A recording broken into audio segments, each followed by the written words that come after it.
نعرہ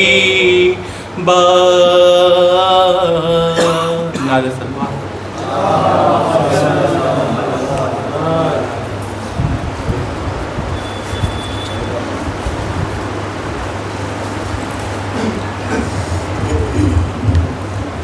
نعرہ سلوات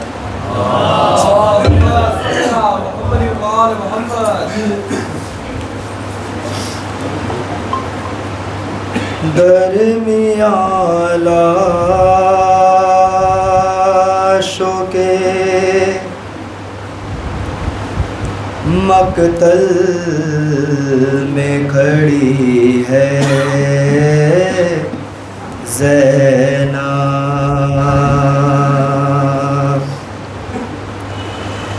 درمیان لاشوں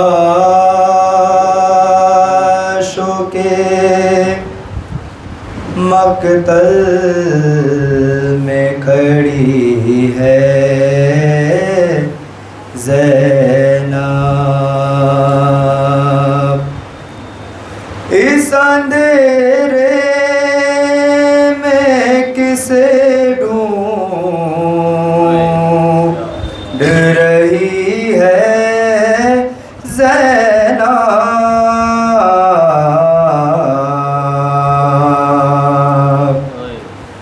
درمیان لاشوں کے مقتل میں کھڑی ہے زینب، سب کی نظریں ہیں چمکتے ہوئے خنجر کی طرح، سب کی نظریں ہیں چمکتے ہوئے خنجر کی طرح،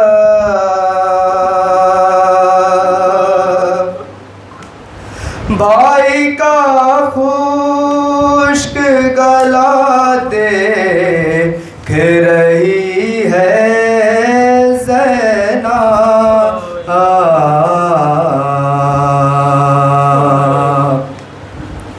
درمیان لاشوں کے مقتل میں کھڑی ہے زینب، کبھی عباس کے لاشے پہ، کبھی قاسم کے، کبھی عباس کے لاشے پہ، کبھی قاسم کے، دونوں کے لاش پہ کش کھا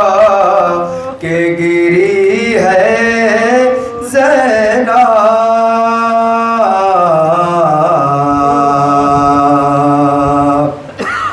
درمیان لاشوں کے مقتل میں کھڑی ہے زینب، ہاتھ اٹھا کر کرے کس طرح سے لاشوں کو سلام، ہاتھ اٹھا کر کرے کس طرح سے لاشوں کو سلام، ہاتھ رسی سے ہے شانوں سے بندھی ہے زینب،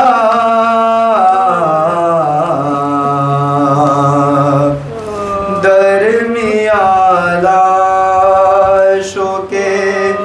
مقتل میں کھڑی ہے زینب، درمیان لاشوں کے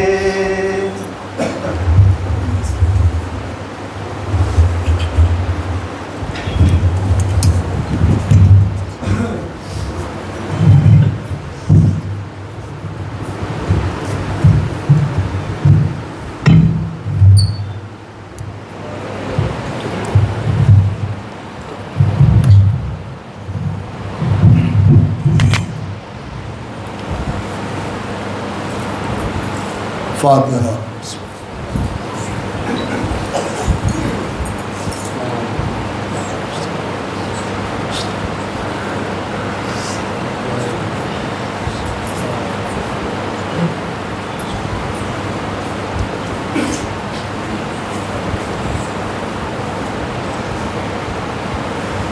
ایک سپتہ ہے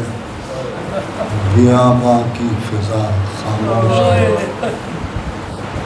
ہر طرف لاشیں پڑے ہیں، کربلا خاموش ہے شہیدوں کے لاشیں شہ کے قریب، قافلہ سالار چپ ہے، قافلہ خاموش ہے۔ یہ رات ایسی رات ہے کہ اس رات میں ابوالفضل عباس کی جگہ پر شہزادی سر اور ابوالفضل عباس فرات کے کنارے اپنے بازوؤں کو کٹائے ہوئے آرام کر رہے ہیں۔ اس رات کا ایک منظر یہ بھی ہے کہ جب شہداء شہید ہو چکے اور امام حسین علیہ السلام کا سر نو کے نیزہ پر بلند ہو گیا، تو شاید یہی وہ وقت ہو کہ جب مرساد نے آواز دی کہ تم جانتے ہو کہ حسین قتل ہو گئے۔ کہاں حسین قتل ہو گئے؟ کہ اس کا مطلب ہی یہ ہے کہ عباس پہلے مارے جا چکے۔ لوگوں نے پوچھا مقصد کیا ہے؟ کہ مقصد یہ ہے کہ اگر بدلہ لینا ہے تو بدلہ لے لو۔ اور جیسے ہی کہا آپ سنیں گے کیا ہوا۔ تلواروں والے تلواریں لے کے دوڑے، نیزوں والے نیزوں لے کے دوڑے۔ فرات کے کنارے ایک لاشا پڑا ہوا تھا، اس مظلوم لاشے پر اس طرح سے ظلم ہوا کہ تلواریں لگائی جا رہی تھی، نیزے مارے جا رہے تھے۔ اب آپ کے آقا عباس کے لاشے کا یہ عالم ہو گیا کہ جب سید سجاد دفن کرنے آئے تو جس عضو کو ہاتھ لگایا وہ جس میں اتھر سے علیحدہ پایا، تڑپ کے فرمایا ارے میرے چچا کو لعینوں نے ٹکڑے ٹکڑے کر دیے۔ جب رات ہے کہ اس رات میں بیوائیں ہیں، یتیم بچے ہیں، خاک کا بستر ہے، ایک بیمار ہے جسے سید سجاد کہتے ہیں، ہاتھوں میں ہتھکڑیاں ہیں، پیروں میں بیڑیاں ہیں، گلے میں توقے خاردار ہے، ایک لعین جس کا نام جمال لکھا ہوا ہے، اس رات کے اندھیرے میں نشیب میں پہنچا اور جا کے امام حسین علیہ السلام کے لاشے کو دیکھا، اور دیکھنے کے بعد روایت کہتی ہے کہ اس نے دیکھا کہ امام حسین کی کمر میں ایک پٹکا بندھا ہوا تھا، ایک پٹکا بندھا ہوا دیکھا۔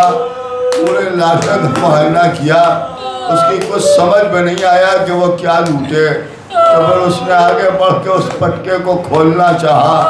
اور جب پٹکے کو کھولنا چاہا تو روایت کہتی ہے کہ حسین نے اپنا ہاتھ پٹکے پر رکھ لیا۔ اب جو ہاتھ پٹکے پر رکھا تو اس نے ہاتھ کو پھر الگ کیا اور پھر پٹکا کھولنا چاہا، اور پھر حسین کا ہاتھ پٹکے پر آ گیا، یہ کھول نہیں پا رہا تھا۔ کئی مرتبہ جب ایسا ہوا تو اس نے کمر سے خنجر نکالا، آقا حسین کا ہاتھ تن سے جدا کر دیا، پٹکا لوٹ کے چلا گیا۔ اے شہزادی آؤ، حسین کی شہادت کے بعد بازو قلم کیے جا رہے ہیں، شاید حسین نے رخ کیا ہو فرات کا، اے بھیا عباس اگر تمہارے بازو قلم کیے گئے تو حسین کا بھی ہاتھ کاٹا جا رہا ہے۔ واہ حسین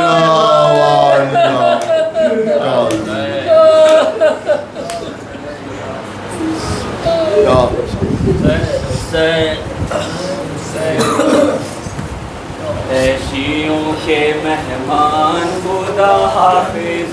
ناصر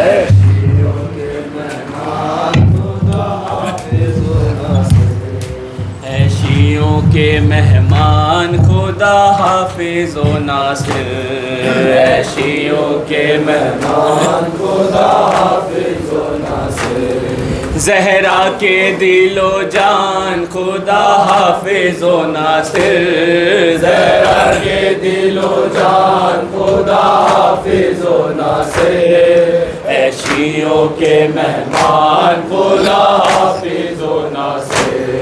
آباد ازا خانے تھے حضرت کے قدم سے آباد ازا خانے تھے حضرت کے قدم سے اب ہوئے گا ویران خدا حافظ و ناصر اب ہوئے گا ویران خدا حافظ و ناصر اے شیعوں کے مہمان خدا حافظ و ناصر کیسی در و دیوار پہ چھائی ہے اداسی کیسی در و دیوار پہ چھائی ہے اداسی ہے کوچ کا سامان خدا حافظ و ناصر ہے کوچ کا سامان خدا حافظ و ناصر اے شیعوں کے مہمان خدا حافظ و ناصر کچھ حق نہ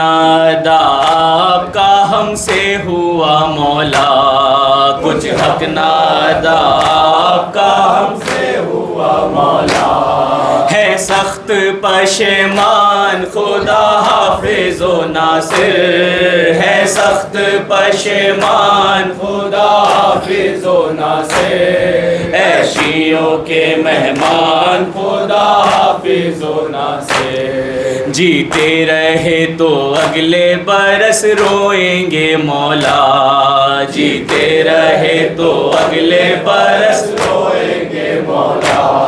باحال پریشان خدا حافظ و ناصر باحال پریشان خدا حافظ و ناصر اے شیعوں کے مہمان خدا حافظ و ناصر باخر چلو کہتے ہوئے تابوت کے ہمراہ باخر چلو کہتے ہوئے تابوت کے ہمراہ اے دین کے سلطان خدا حافظ و ناصر اے دین کے سلطان خدا حافظ و ناصر اے شیعوں کے مہمان خدا حافظ یا حسین یا حسین یا حسین